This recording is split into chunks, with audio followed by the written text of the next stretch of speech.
Hannah Hager, the online content director at Call Center Week, and I am so happy to be here with Kim Warwick.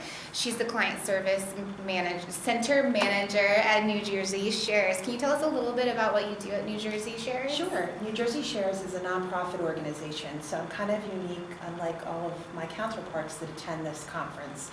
We handle energy, water, and telephone assistance to low-income seniors and median-income families in New Jersey. So our call center is in partnership with Verizon New Jersey. We run their low-income program for them called Lifeline Link Up America. Lifeline Link Up America. Yes, that's correct. Okay, cool. So I want to get to that a little bit later, but first let's talk about how your agents are unique, as you said, in that they deal with high-stress situations. We do.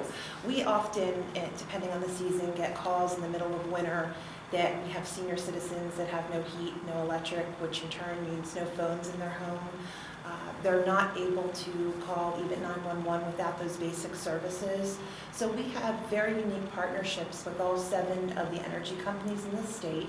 We work with these people when they're in these situations to get their energy turned back on through grant money that we raise through different venues. We also get money through the state of New Jersey for several of these programs. So anytime there's a life-threatening emergency, we're there to take a call to really interact immediately and to get that person turned back on. How would you train your agents? Can you give us some examples of how you train them to deal with these high-pressure situations and to remain calm while speaking to people who are in distress?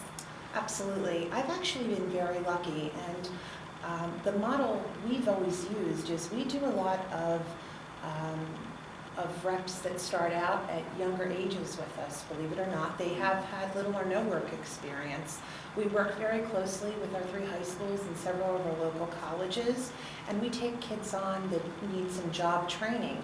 And over the years, I've had many of them stay with us from the time they've been a junior in high school up until now they're in their 20s and they're finally looking for their first, what they're calling, real job.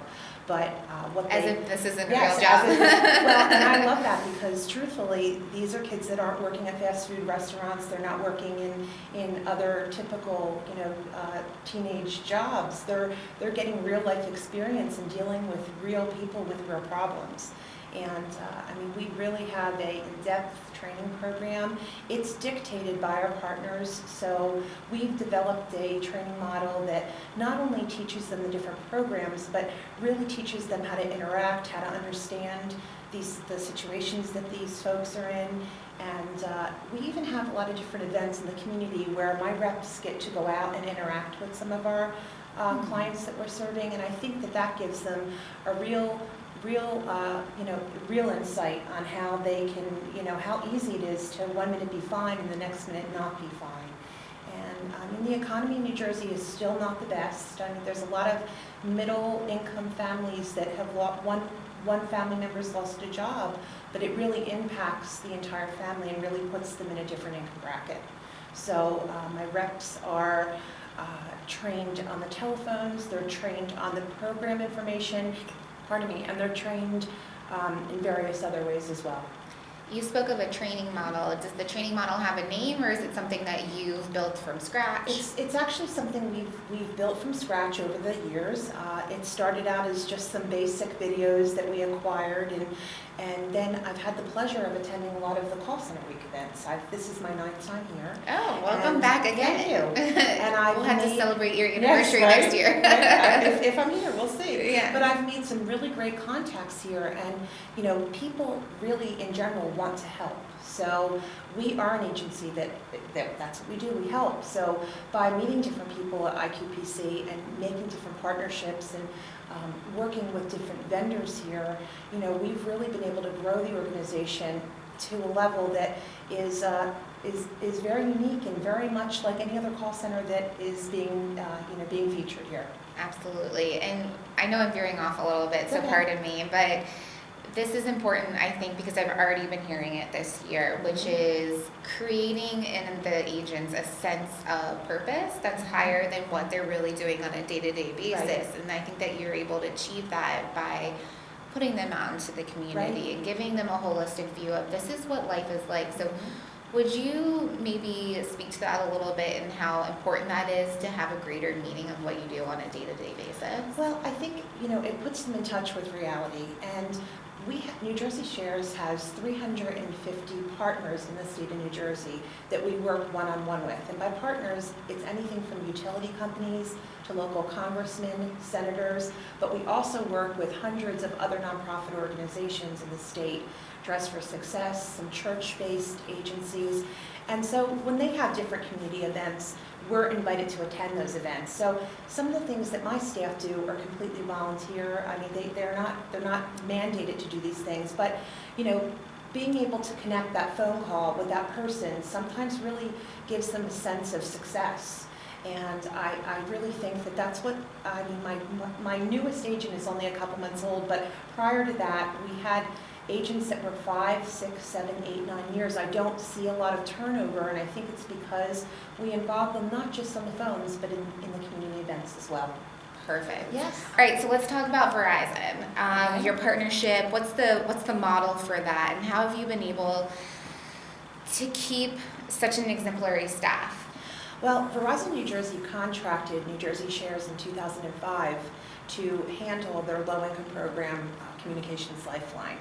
There are call centers, if you've ever had the pleasure of calling, or their reps are geared more to sales and service rather than helping. And I don't mean helping, they help their customers with sales and service, but Communications Lifeline is a unique program, and again, we're dealing with people that really, truly need help. So they decided to subcontract it out to an agency that has a similar mission, which is something we have. We work very closely with our partners. Our partners are the reason that we have the ability to be able to be so involved in the community. They're our financial backing. They're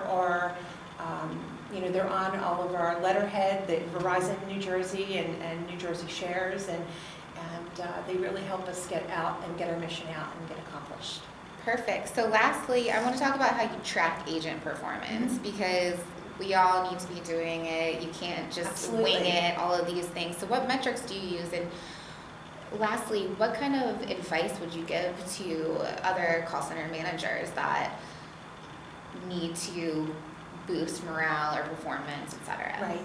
Well, I think really with my agents, we really look at what our partners' needs are. So we're taking what Verizon is asking us to do.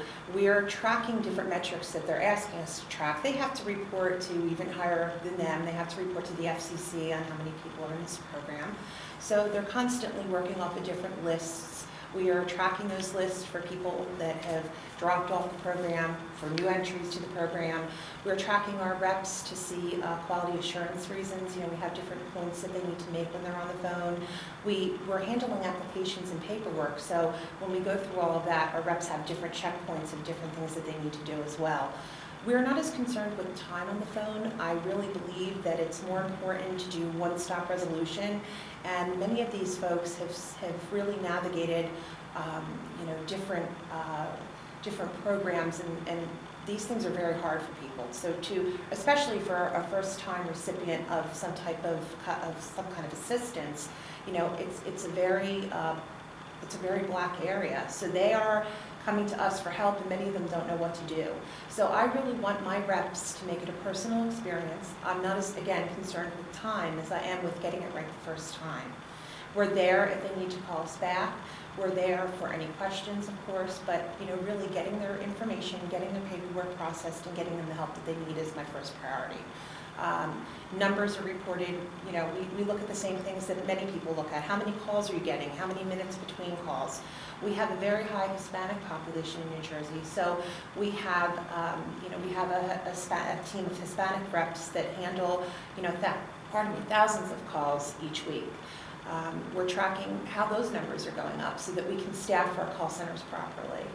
And as far as giving advice to other managers, I really think that it's important to get to know your staff, to get to know what their strengths are, their weaknesses are. I think a call center is a whole different animal, no matter what call center it is. I think that we have, a really unique staff. We find so many different ways to keep everyone motivated, from, different food items to different parties that we throw. We do different contests, and because we're limited as a nonprofit with what we can give, it always makes it challenging. But I think, again, getting to know your staff and always keeping their needs in mind as well. I mean, there's not a day that I'm not in the office, that I'm not out on the floor. I'm okay taking a call. I know many managers want to step back, and I think it's important for them to get to know the customers that they're serving. From time to time, hop on the phones and see what your reps are experiencing, so that you can make changes and so that you can really help them grow. Excellent advice. Thanks so much, Thank Kim. you. Appreciate it. Yeah.